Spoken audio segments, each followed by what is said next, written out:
यह सौतेली माँ पर एक दर्द भरी दिल को छू जाने वाली, जिसमें रिश्तों की गहराई, एक औरत का बलिदान और बच्चों का प्यार पुकार सब कुछ इस कहानी में आप लोगों को सुनने को मिलेगा। सौतेली माँ जिसने अपना हक नहीं बच्चों का प्यार मांगा। नफरत की दीवार। गांव के छोटे से घर में राजेश अपनी पत्नी सुनीता और 2 बच्चों प्रीति 8 साल और रवि 5 साल के साथ खुशहाल जीवन बिताता रहा, मगर किस्मत को कुछ और ही मंजूर था। एक दिन सुनीता का अचानक एक्सीडेंट हो जाता है। डॉक्टरों ने पूरी कोशिश की, लेकिन सुनीता दुनिया छोड़ गई। राजेश की दुनिया उजड़ गई और बच्चों के सिर के माँ का साया उठ गया। दिन बीतते गए, घर दीवा वीरान था, बच्चों की देखभाल करने वाला कोई नहीं। राजेश ने बच्चों को खातिर दूसरी शादी कर ली, कमला नाम से। कमला गरीब घर की औरत थी, पर दिल की बहुत साफ।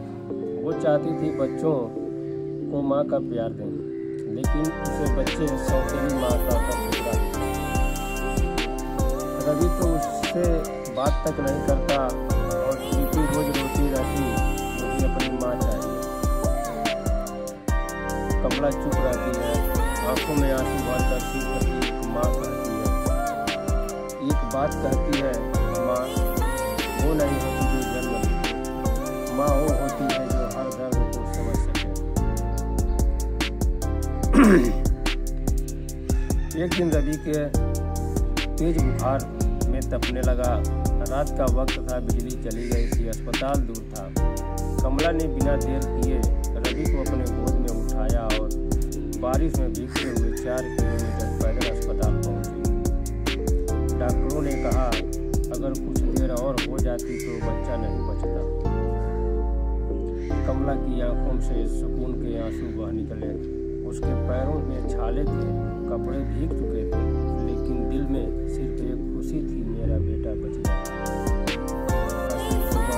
अगली सुबह रवि ने आँख खोली और पहली बार कमला की ओर देखा। कमला उसके माथे पर हाथ रखते बैठी थी। रवि ने धीरे से कहा, माँ आप क्यों रो रही हो? कमला ने कांपती आवाज में कहा, मैं तुम्हारी सौतेली माँ हूँ बेटा, मुझे रोने का हक नहीं है क्या? रवि ने उसका हाथ थाम लिया। नहीं माँ, आप मेरी असली माँ हैं। नहीं माँ, आप मेरी असली माँ हैं, क्योंकि आपने मेरे लिए जान दांव पर लगा दी। उस दिन से घर बदल गया। प्रीति और रवि दोनों उसे माँ कहकर बुलाने लगे। राजेश भी उसकी त्याग और ममता देखकर भावुक हो।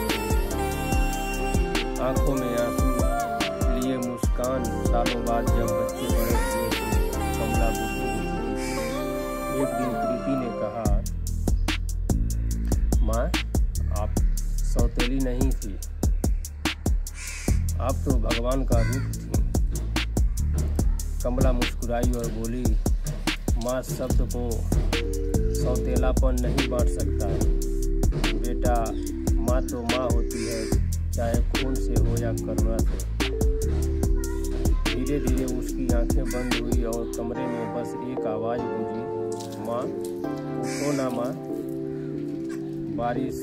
बाहर बारिश हो रही थी, जैसे आसमान भी रो रहा हो। यह कहानी हमें सिखाती है कि